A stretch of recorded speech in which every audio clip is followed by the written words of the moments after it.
নিরামিষ দিনে পনিরের এই রেসিপি ভালো ভালো আমিষের রেসিপিকেও হার মানিয়ে দেবে। প্রথমে একটি পাত্রে আমি নিয়ে নেব 15টি কাজু, 1 টেবিল স্পুন চালমগজ, 3টি কাঁচা লঙ্কা ও অল্প সামান্য জল দিয়ে এটিকে 1 ঘন্টা ভিজিয়ে রাখবো। 1 ঘন্টা পরে মিক্সির সাহায্যে ব্লেন্ড করে এটির একটা পেস্ট বানিয়ে নেব।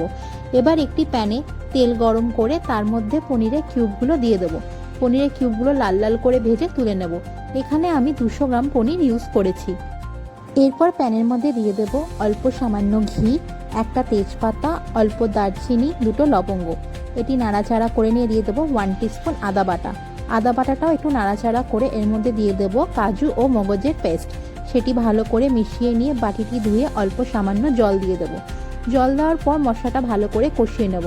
মশলাটা একটু কষে উঠলে দেব 1 টিস্পুন চিনি, স্বাদ মতো নুন ও 1 টেবিল স্পুন টমেটো কেচাপ দিয়ে ভালো করে মশলাটাকে মিশিয়ে নিয়ে কষিয়ে নেব। যখন মশলাটা ভালো করে কষে যাবে, এর থেকে তেল ছেড়ে দেবে, তখন এখানে মেশাবো জল। জলটা ভালো করে মিশিয়ে নিয়ে এর মধ্যে দিয়ে দেবো ভেজে রাখা পনিরের কিউবগুলো। এরপর 10 মিনিট রান্না করে নিলেই রেডি হয়ে যাবে আমাদের এই টেস্টি মালাই পনিরের রেসিপিটি। আপনাদের ভালো লাগলে আপনারাও একবার বানিয়ে দেখতে পারেন।